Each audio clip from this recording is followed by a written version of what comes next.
If you go back in my library, you're going to see a short that I made maybe like 2 years ago where I talked about Beyonce and that she owed tax. One of the commenters said, she's so rich, why doesn't she just pay the tax debt? And here's the thing about rich people. They don't pay tax debt. In fact, they don't pay anything. If you're a billionaire or a famous person, you're going to be hit with tax notices and lawsuits from all types of people because a lot of people are hoping that you're just going to pay to shut them up. They'll send you a letter for a $25,000 lawsuit and then, oh, she's a billionaire, she's just going to pay it. Beyonce's team knows this. So what they have to do to protect themselves and their reputation is to just fight everything. Like, okay, you want $25,000 from me? You're going to have to fight me for it. And that's the reason why a lot of these rich people, they don't just pay, they go to court. They will fight you with everything that they have.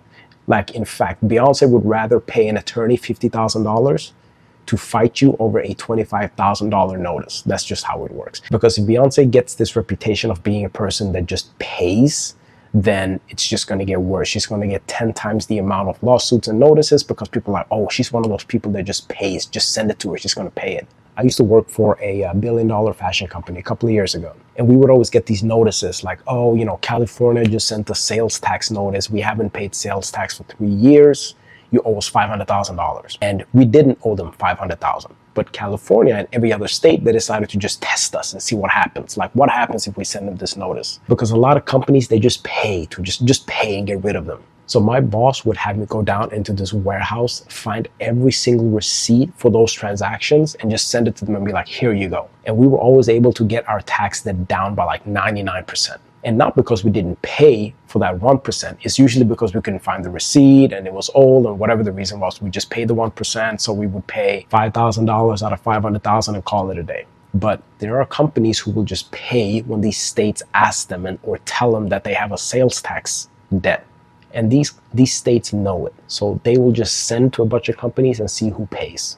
I saw this documentary on IKEA's founder, and he was at this IKEA store somewhere and he was eating lunch. And the lunch lady was like, okay, it's $3. He goes, no, it should be $2.75 because this, and this. And he was arguing with her about 25 cents. It's not that he's cheap or broke. It's because why would you charge him the incorrect price? It's just like, this is the incorrect price. I should be getting, you know, it's $2.75. It's not $3. Like, I want to be charged the correct price. And it's such a mentality shift because a lot of people watching this video are thinking, oh, whatever, if I was a billionaire, just $3 and $2.75, and I would tip her $50,000 because I can. It's like, no, that's probably why you're not a billionaire. A lot of these billionaires are billionaires because they don't just throw money around. Even if it's $1, even if it's a cent off, they want to be charged the correct price. And that's the thing about billionaires and how they think about money. They don't just think like, okay, I have 100 million, let me just retire. No.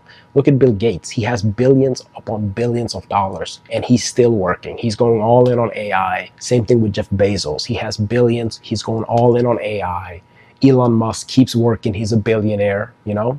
So also talking about how billionaires don't want to pay for things that they don't need to pay for. Just look at all the tax loopholes that exist. I read this article and I'm going to link it at the bottom so you can read it yourself. There was a billionaire who wanted to buy a yacht, but you can't get a tax deduction for a yacht because it's not a business expense. Yachts are considered entertainment expenses. So the IRS will never believe you that you need a yacht to go between business meetings. A private jet, yes, you can argue you need it to go between meetings and, you know, see employees in other countries, fine. For a yacht, you can't. So what did he do? He started a yacht rental business, bought his yacht, got all the tax deductions because now the yacht is an actual business expense. You have a yacht rental business. Deducted the yacht and the gas and the maintenance and everything on it. And that's how he was able to get a tax deduction for his yacht. Now, let's say the IRS audits him, which they probably won't because they don't have the resources. But let's say they audit him and they're like, this looks like a tax avoidance scheme. He's going to get an attorney, pay that attorney $400,000 to go and fight it in court so he can keep his business. Because the yacht is what, $30-40 million? So he'll gladly pay the $400K so he can keep his $40 million yacht deduction. That's how it works. Like, why would he not get a tax deduction if he can get a tax deduction? But a lot of people are thinking like, oh my God, just pay the taxes. Who cares? No. That's the reason he's a billionaire. Look at Steve Ballmer. He bought the LA Clippers. for $2 billion. And you're probably thinking, oh, he loves basketball. No. Billionaires buying basketball teams, sure, they like the sport, but it's also a tax avoidance scheme.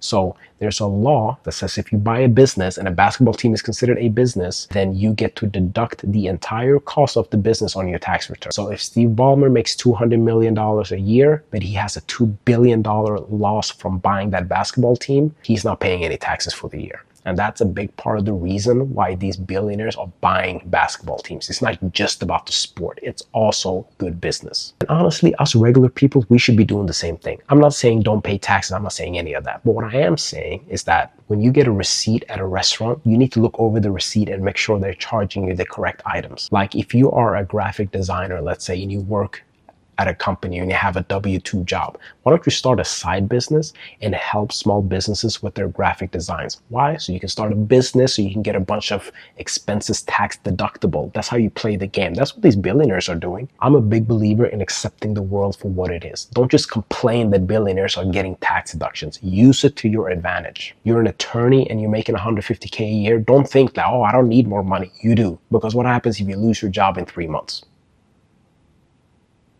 Why don't you go to small businesses and help them with their legal questions? I bet you they have a bunch of them. And I bet you they don't have an attorney because attorneys are too expensive. You can go there and be like, listen, for $200 a month, you can ask me 10 questions. You know how many people would do that? All I'm saying is it's important to play the game and accept the world for what it is and see how you can use it to your advantage instead of complaining all the time, because billionaires are doing it and you should be doing it as well. Be more like rich people. Trust me, it's going to benefit you in the long run.